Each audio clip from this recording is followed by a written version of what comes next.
Going Hollywood with the titles. I can't get any fewer viewers, so let's have some fun. More DIY solar, and today we throw a bone to the wind people. This is a nice little dump load controller for wind that you can build for next to nothing. This uses a eBay 300 watt inverter board. You get 2 FETs, 2 heat sinks, a 2153 driver.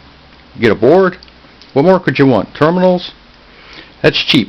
And if you need more than, this is good for 20 amps, up to around 65 volts, 60, 70 volts. If you need more amps than that, you can take multiple boards and tie them together for more current. So let's look at this. We're at 14.4 volts. This red LED is on. We turn up the voltage slightly to 14.6, and let's see. So this is off.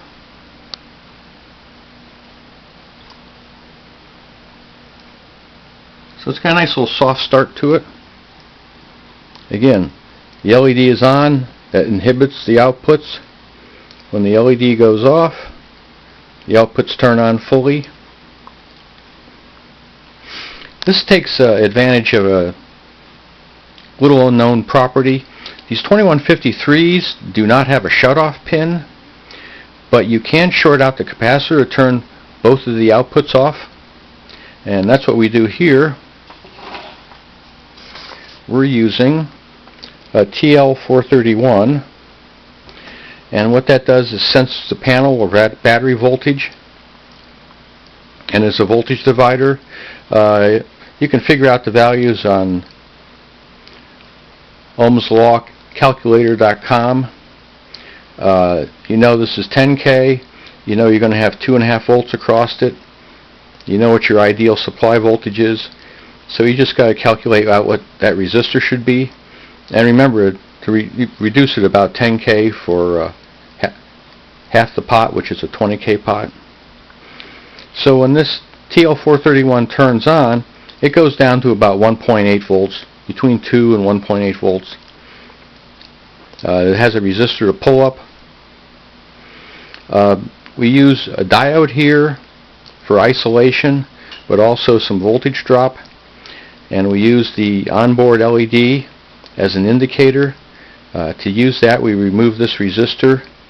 The other thing that you have is this big black relay. In between this terminal block and this relay, this diode. You have to remove that. That relay coil is 92 ohms, and it takes 140 milliamps to operate it. That's a lot of current you're wasting, and all it does is polarity protection, which isn't such a bad idea, because they seem to refuse to mark the terminals, which is positive and negative. So anyways, this provides, all these diodes and LEDs together provide a voltage drop of around 3 volts. So it has to climb above 3 volts to inhibit, and when it drops down below 2 volts, these won't be on. That light shines on this transistor in this PC817 module and shorts out this capacitor, so it shuts down. It's a pretty neat way to do it. And as I said, this is good for about 20 amps. They have a 75N75, which is a 75 volt FET, 75 amp FET, and it's got only 11 milliohms of resistance. And this is a push-pull board, so only one of these FETs is on at a time. So you can tie them together and just pull current through one resistor. But say you needed a 100 watt 1 ohm resistor. Instead of buying the 100 watt one, you could buy 2 50 watt ones. They'd still be both 1 ohms. By putting them in parallel, sort of. Remember, you're not really connecting this. If you're dissipating 100 watts, each one of these will dissipate 50 watts. So you get to use a small resistor. You can take multiple of these boards with this opto isolator arrangement. I put them in heat shrink. There's just a resistor in there and a PC817, and put some hot melt glue on it and shrink it down. It's almost indestructible. It makes a nice, neat little package. I use these for driving FETs all the time. So if you had 3 boards with this opto isolator module, you just connect onto this point A, and you could have, 20, 40, 60 amps of current.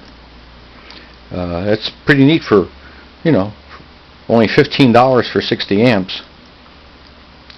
And with the individual resistors, if you ever had a FET fail, you don't have this big massive failure that just shorts out your whole system. You have a more limited current draw, so that's an advantage too. So smaller parts, more available, cheaper. I think it's the way to go. This simple circuit, it's not that many parts. Anyone could do this. The IC is only 3 pins. Nothing scary about that. This is a preliminary step. I'm going to be doing water heating with a modified version of this for PV volts. A solar panel, you want to keep it constant voltage, and so what we do is we'll take a diode to isolate from the charge controller if you have one, and charge up a bank of capacitors, and this will turn on and off, keeping it at a constant voltage. So 2 grid tie panels that come out at 60 volts power point. These water heaters have about a 10 ohm heating element to them. That gets you about 300 watts you can put in maximum. 4 to 6 gallons, that's enough to take a quick shower, and you'll have hot water for your hand washing during the day.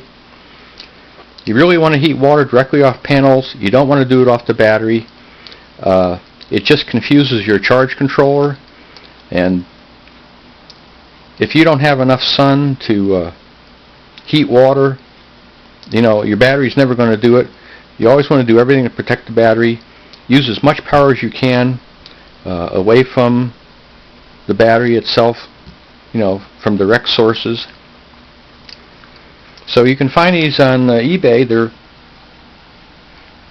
identified as a 300 watt inverter board, and like I say, they're just $5 and a pretty easy mod. If someone needs more instructions, I could do another video if there's interest. But this is a pretty neat way to do it. And these heat sinks will, at 20 amps, you'll only be dissipating 4.4 watts total with this unit. So that's like 2.2 watts for each heat sink. And just a FET in free air can do 1 watt easily. So this unit will run cool. It should be reliable, and it's not that hard to build. So don't be afraid of electronics. Everything I show can be built by a 15-year-old. When you get older, you gain fear, and that's what keeps us from building stuff. When you're young, you don't know that you can fail. So be adventurous, try some of this, and the next video will be possibly on this water heater.